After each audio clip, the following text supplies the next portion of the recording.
Ons sluit ons oorsaak af en ons open ons erediens met die sing van Psalm 9, verse 1 en 2, Psalm 9, verse 1 en 2, waar die gemeente staan bly.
Slaan ons oë op na die berge, waar sal ons hulp vandaan kom?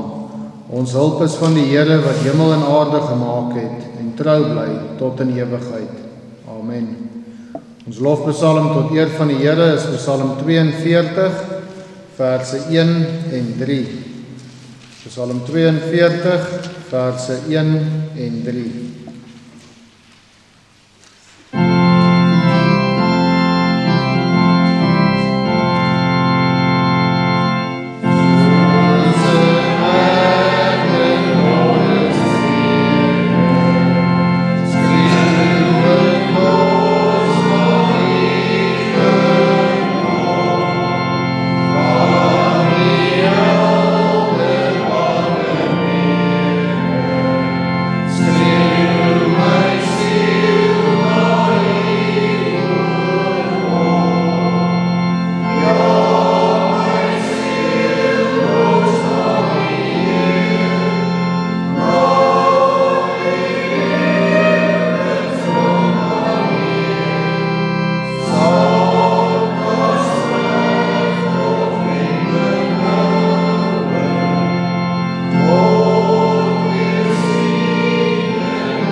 Luister nou na die wet soos ons het opgevind, teken vind in Eksodus 20.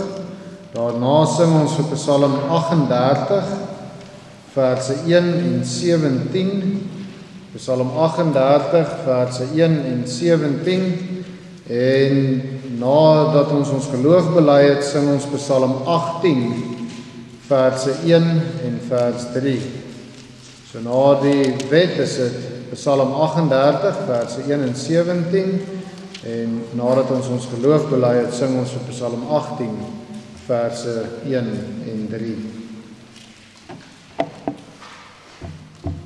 Lees vir ons die wet van die Here uit Eksodus 20. Toe het God al hierdie woorde gespreek en gesê: Ek is die Here jou God wat jou uit Egipte land uit die slawehuis uitgelei het. Jy mag geen ander gode voor my aangesig hê nie.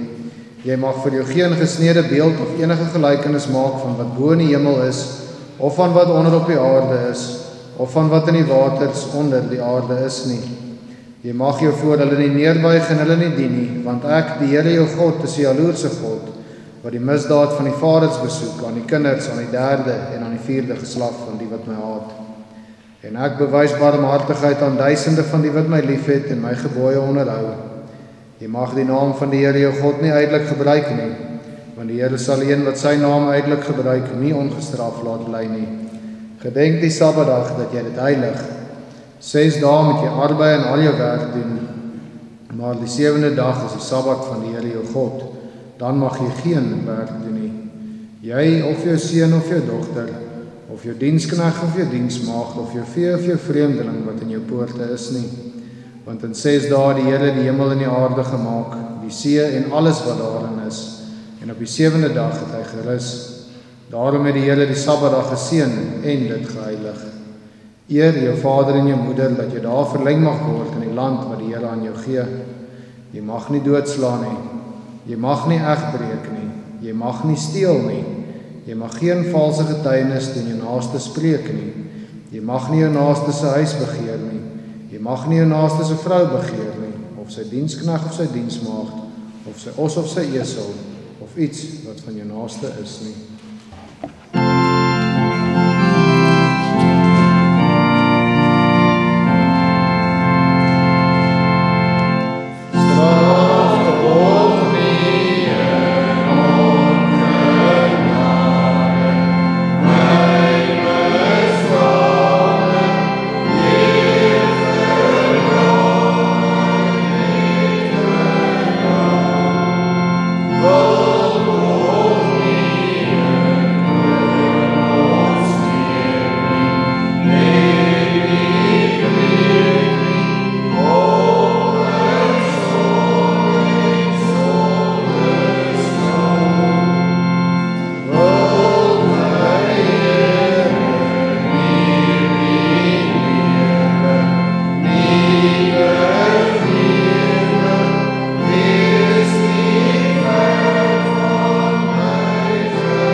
Laat elkeen nou in sy of haar hart spreek as volg.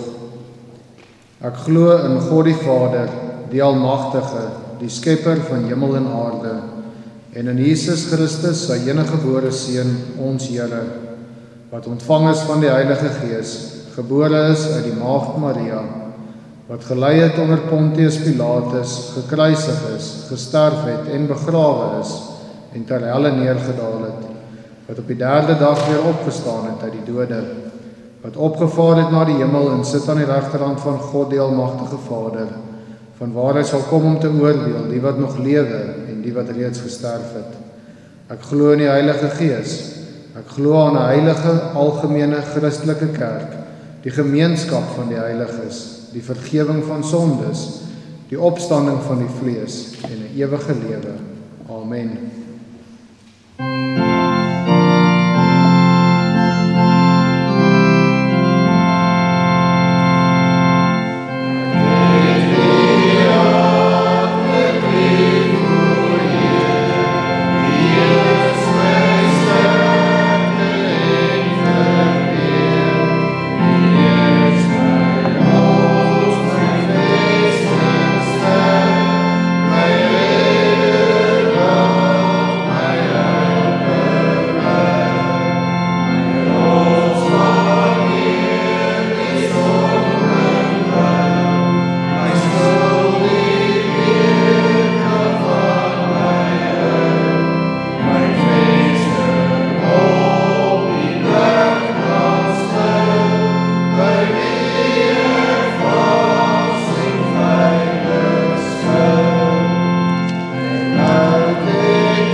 Ons open die woord van die Here vanoggend by Handelinge 4 vanaf vers 32.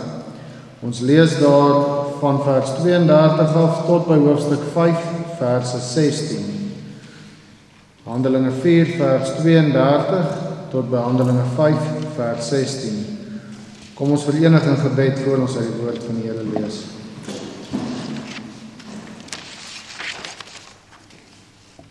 Ons almagtige hemelse Vader, ons dankie dat ons vandag hier as 'n gemeente by mekaar kan wees. Here, hier waar U ons vergader het, wil U ons harte en gedagtes rustig maak en ontvanklik vir U woord. Here, ons wil vanoggend eerstens vir U dankie sê vir die gesondheid wat ons geniet om vanoggend hier in U huis te mag wees. Here, hou die wat nie hier kan wees nie veilig in U hande. Skenk genesing aan al ons siekes as dit U wil is, o Here. Here, dankie vir die voorreg om sonder vervolging hier te kan wees. Here, baie dankie vir die reën en die uitkoms wat U so mildelik vir ons skenk. Here, dankie vir eggenote, dankie vir kinders, dankie vir ouers, dankie vir grootouers, dankie vir kleinkinders, dankie vir familie en vriende. Here, dankie vir die gemeenskap waar U ons in hierdie land geplaas het en waar ons talente en gawes aan U kan wy tot eer van U naam en tot uitbouing van U koninkryk. Vergewe ons sonde asseblief, o Heer, waar ons so menigmaal misdryf. Here, breek ons eie ek, ons trots en ons harte van klip. Vervang dit met harte van vlees, van nederigheid voor U, vol liefde vir U, Here, en liefde vir mekaar. Here, laat ons roeping hoor en dit ook so uitleef tot eer van U. Maak ons harte ontvanklik vir U woord. Ons vra dit in Jesus se naam, o Heer. Amen.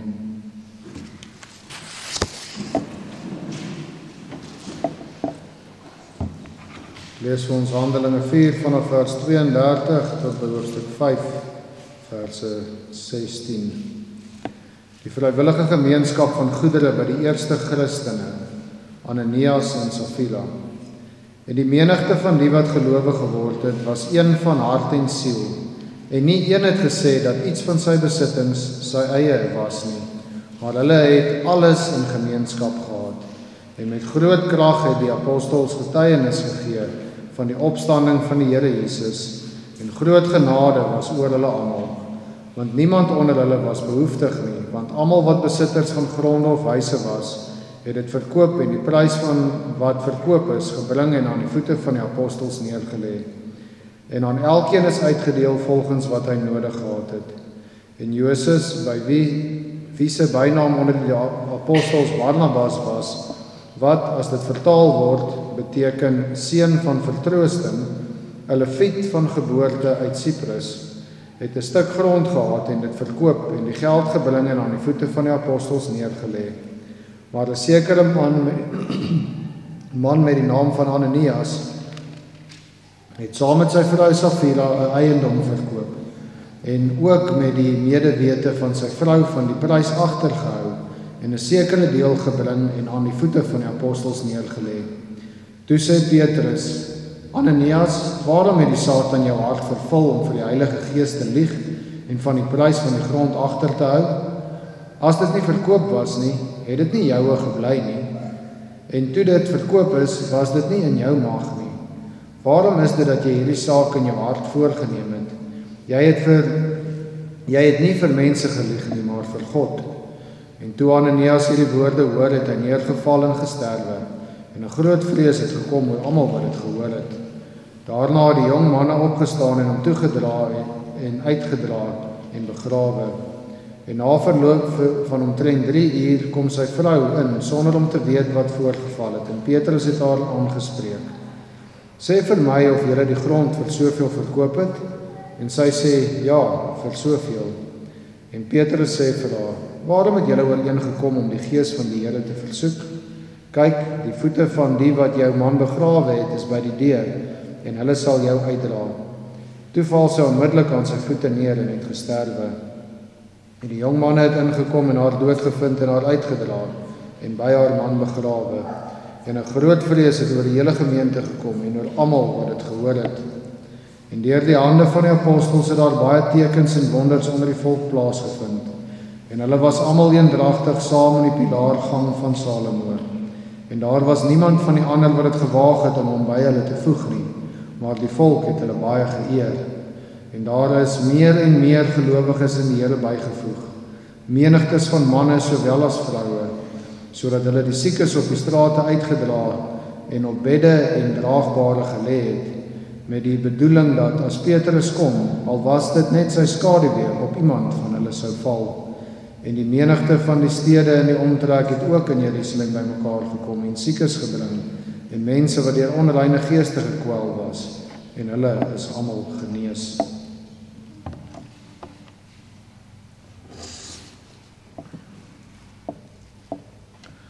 Preek wat ek vanoggend vir julle voorhou, kom uit die bundel uit God se Elite. Dit is geskryf deur Dominee W.J. van der Merwe. Die preek se titel is Ananias en Safira. Waarom die swaar straf?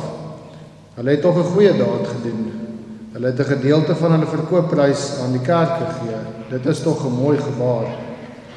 Maar wat het dan hier gebeur? Ons lees hoe 'n gemeente lyk wat met die Heilige Gees vervul is, 'n modelgemeente. Een kenmerk was 'n innige verbondenheid van die lidmate aan mekaar. Hulle het alles met mekaar gedeel. Hulle het al hulle gawes, stoffelik en geestelik, met alle medegelowiges gedeel, ook hulle liefde en geluk. Dit is vrywillige, liefdevolle mededeelsaamheid en Christelike barmhartigheid op sy mooiste. 'n sprekende voorbeeld daarvan was Barnabas. Hy het sy hele opbrengs, sonder om iets terug te hou, vir die kerk gegee. Ananias en Safira was hierdeur aangespoor om iets soortgelyk te doen, maar met heeltemal ander motiewe, daarom die tragiese uiteinde. Wat was dan hulle misdaad? 'n regverdige God straf mos nie net sommer goedsmoeds mense met die dood nie. Die sonde moes dus baie ernstig gewees het om die toorn van die Here sodanig te laat ontvlam. Hulle sonde was nie dat hulle 'n deel van die verkoopprys teruggehou het nie. Daaroor hoef geen misverstand te wees nie. Petrus sê immers, die grond was mos joune, en toe jy dit verkoop is, kon jy met die geld maak wat jy wou, soos ons daar in hoofstuk 5 vers 4 lees. God het in die ou bedeling maar net 'n tiende gevra. Die 9 tiendes wat hulle vir hulle self gehou het, was dus geen roof nie. Nee, broeders en susters, hulle sondes was dus iets anders. Dit was skynheiligheid en huigelary. Ananias en Safira was niks anders as onbekeerde kerklidmate nie. Hulle wou met voorgee dat hulle Christene is terwille van die materiële en sosiale voordeel wat hulle daaruit kon trek. Uitwendig die naam, binnekant bedrog en skyn. Deur alle eeue was die gevaarlikste bedreiging vir die kerk nie die openlike aanslag van buite nie, maar die verraad van huigelaars in die kerk se boesem. Mense wat voorgee terwille van uiterlike vertoon, maar nie inherent saamleef en werk en gee nie. Daarom het Jesus nie genoeg geneem met die toneelspel van die Fariseërs nie en met 'n sweep die sinagoge skoongemaak. In Matteus 23 spreek hy 'n 7voudige wee oor hulle uit. In Jesaja 29 was die skrif al teen die muur toe die profeet gekla het, omdat hierdie volk nader kom met hulle mond en my eer met hulle lippe, terwyl hulle hul hart ver van my afhou, sodat hulle vrees vir my 'n aangeleerde mensegebod is. Wee hulle. Dit gemeente is wat die kerk lam maak, 'n onegte godsdiens, 'n skynliefde en aangeplakte vriendelikheid teenoor die medemens.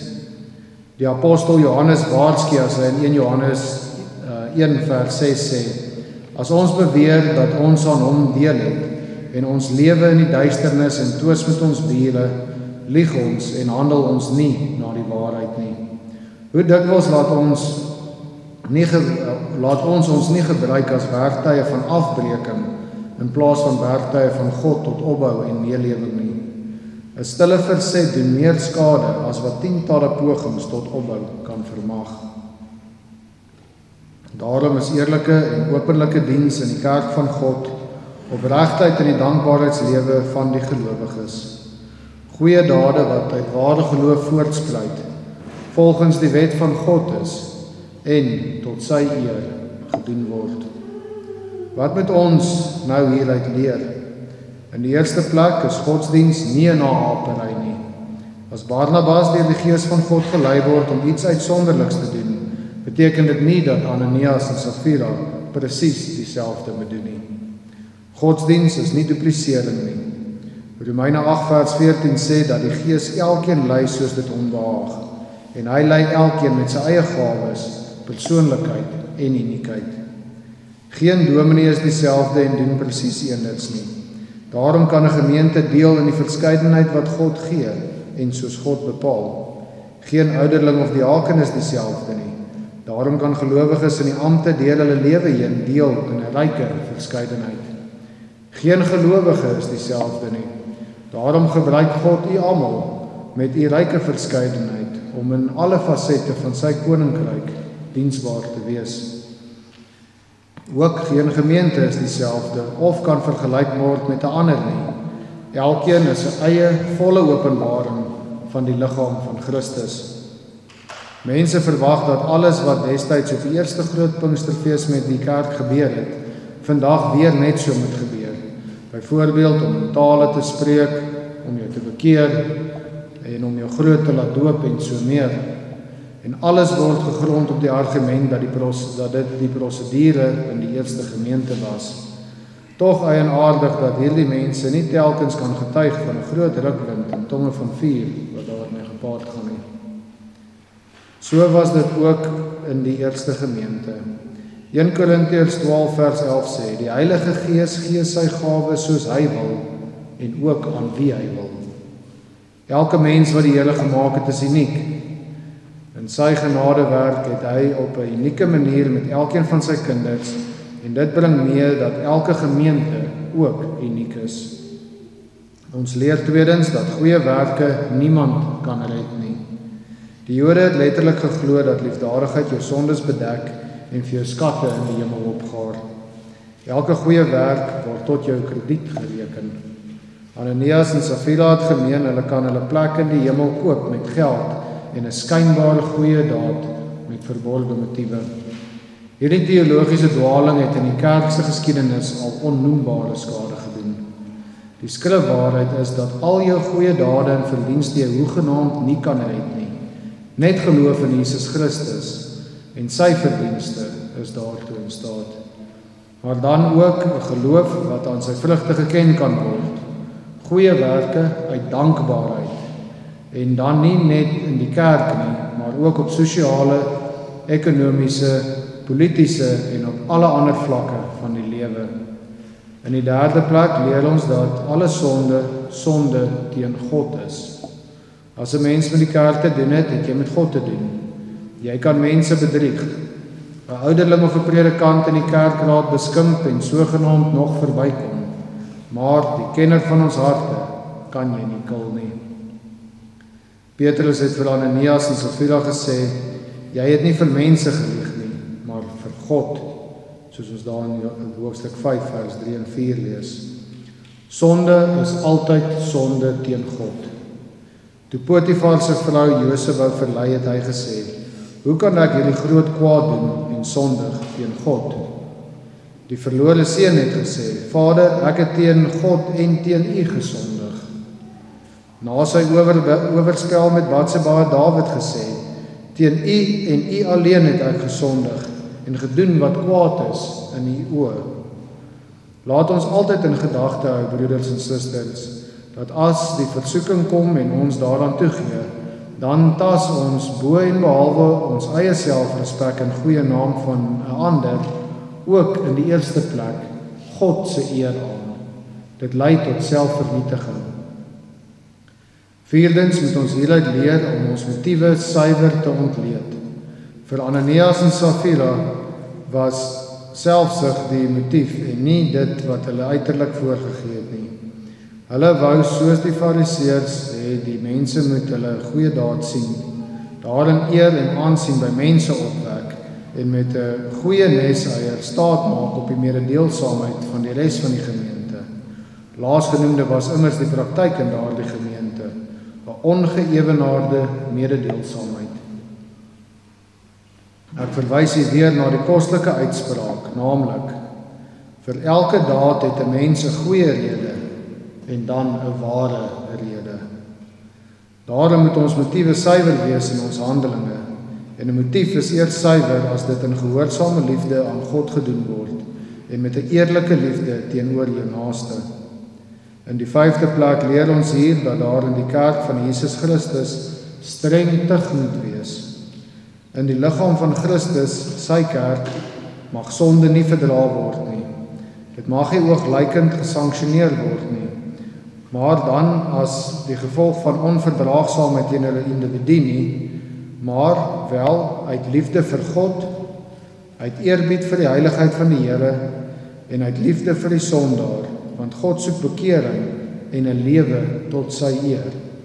Daarom word in 2 Tessalonisense 5 ook geappelleer teen die beslissingsreg van die mens om eers alle dinge te beproef, met ander woorde, om voordat jy iets doen, dit te toets aan die beginsels wat uit die woord kom. Vrees vir die tug van die Here is goed, dit dien as weermiddel, maar dit beteken nie angs vir God nie. Alleen wanneer jy volhard teen jou beter wete in, sal jou vrees verander in angs. Geen kerkraad of ouderling mag terugdeins vir die eer, aansien of rykdom van mense as hulle dade of optrede tugwaardig is nie. Dit gaan tog nie primêr om die mens nie, maar om God se heiligheid en sy kerk se heiligheid. En juis daarin vind die sondaar ook sy vrede. Dit is 'n onbetwisbare feit dat versuim ten opsigte van kerklike dissipline en tug verlammend en verswakend inwerk op die lewe van die kerk. Sonder dissipline is 'n kerk nie kerk nie. Daar bestaan ook weinig agting vir 'n kerk wat die tug betref, God se water oor God se akker laat loop. 'n Tuglose kerk kwyn en het weinig invloed op die wêreld. En hierdie tug is en mag nooit vergelding wees nie. Maar soos in 'n huisgesin moet dit liefdevolle teregwysing wees. Daarom is hierdie geskiedenis ook in die Heilige Skrif opgeteken. Beplande en volhardende skynheiligheid kan jou ewige dood beteken. Die oproep is, bekeer jou en lewe. Ten slotte wil ek u wys op die krag en gevolge van tuguitoefening ter wille van heiligheid. 'n Mens sou verwag dat hierdie daad van God met Ananias en Safira die mense sou afskrik en verwilder uit die kerk. Merkwaardig verloop dit egter verrassend anders. Eerstens het die mense 'n nuwe eerbied en respek vir die kerk gekry volgens Handelinge 5 vers 11. En tweedens in Handelinge 5 vers 12 en 13 het die kerk in aansien gegroei en die intensiteit van hulle geloof het toegeneem. 'n Mens kry nie 'n sterker en 'n beter kerk deur jou standaarde vir lidmaatskap te verlaag nie. Dis juis andersom. Daarom dat meer en beter aandag aan die verbondskinders bestee moet word en ouers vermaan moet word om hulle doopbelofte aan God meer en beter na te kom. Derdens was die gevolg dat die kerk in lidmaattal groei. Dit is altyd waar. Hoe meer 'n kerk waarlik kerk is, met ander woorde, beantwoord aan die vereistes van 'n ware kerk, naamlik suiwere woordbediening, suiwere sakramentsbediening en suiwere tuguitoefening, des te meer sal mense hulle bekeer en voeg by die kerk. 'n Mens het respek vir diegene wat gedissiplineerd en eerlik leef volgens dit wat hulle bely. So is dit ook gestel met die ware kerk. Die geheim hiervan is in vers 32 van hoofstuk 4 opgeteken. Hulle was een van hart en siel. Samehorigheid, mededeelsaamheid, heiligheid. Dit beteken dat hulle die Here Jesus Christus gedien het. Een van hart, die liefde van God het hulle harte deur die Heilige Gees gevul. Een van siel, hulle wil en strewe was eenparig gerig op die eer van hulle God. Met nuwe hart en nuwe lewens het hulle 'n nuwe gemeenskap gevorm. Dit is wat kerk is. 'n Entoesiastiese, aktiewe meelewing, 'n Godsnaam voegende gemeenskap wat leef in woorde en in dade. Die kerk soek nie lidmate wat kwaad is vir hulle dominee, ouderling of diaken nie, of lidmate wat die tug van hulle eie kerke wil ontduik nie. Die kerk verwelkom mense wat 'n behoefte het aan suiwere woordbediening, suiwere sakramentsbediening en suiwere dighandhawing. Die kerk verwelkom lidmate wat God drie-enig wil dien en met hulle gawes en talente gehoorsaam aan die Heilige Skrif. Mense wat wil meewerk aan die eer van God in die uitbouing van sy koninkryk. Mense wat nie randeiers, kritieksoekers of dwarstrekkers is nie, maar mense wat hulle talente en gawes dankbaar aan die liggaam van Christus, die kerk, gee, met blymoedigheid en met vriendelikheid. Wil u 'n lewende lidmaat wees van 'n lewende kerk? As u wil, bid om leiding van die Gees. Bied u gawes en talente aan u kerk en glo onvoorwaardelik dat vrede en vreugde deur die verdienste van Jesus Christus vir u persoonlik verkry is en u sal 'n dankbare, meelewende lid van sy liggaam wees. Amen. Kom ons bid net saam. Grote God, ons kom buig ons skaam en nederig voor u neer vanoggend. Hoe gebeur dit tog ook in ons lewens dat ons goeie dade dalk verrig met ons eie gewin in die oog? O Heer, u sien dit alles. U sien in ons harte in. U weet alles van ons. Ons is naak en skaam voor u, Here, oor ons sondige natuur. Here, wil u ons kerk seën? Wil u ons vandag weer laat sien wat kerk wees beteken en dat ons met vrygewigheid en met mededeelsaamheid en in liefde ons talente en gawes as gemeente sal deel onder mekaar om u kerk hier op aarde uit te bou. Here, u het hierdie volk hier in die land geplaas vir 'n rede. U het ons hier in Olifantshoek versamel vir 'n rede. Here, laat ons tog ons roeping hier ook vind en dit uitleef tot eer en verheerliking van u groot en heilige naam. Mag ons altyd alles wat ons doen, Christus die middelpunt daarvan maak.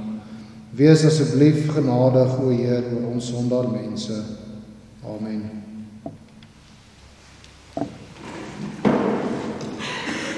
Ons slotgesang is gesang 299, verse 1 en 2. 299, verse 1 en 2.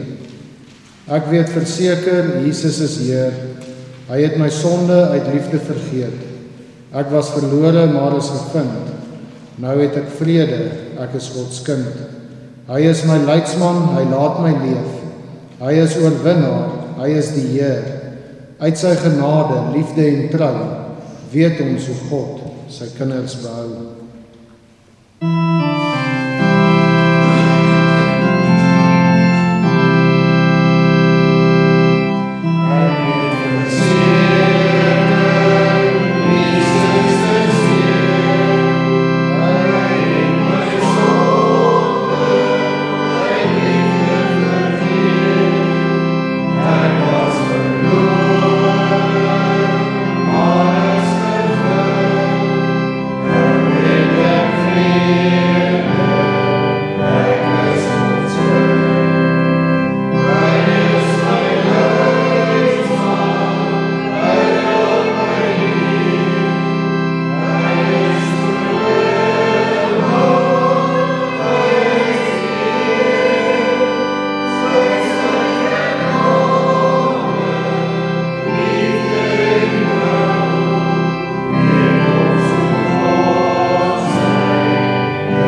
Verhef nou die harte tot God.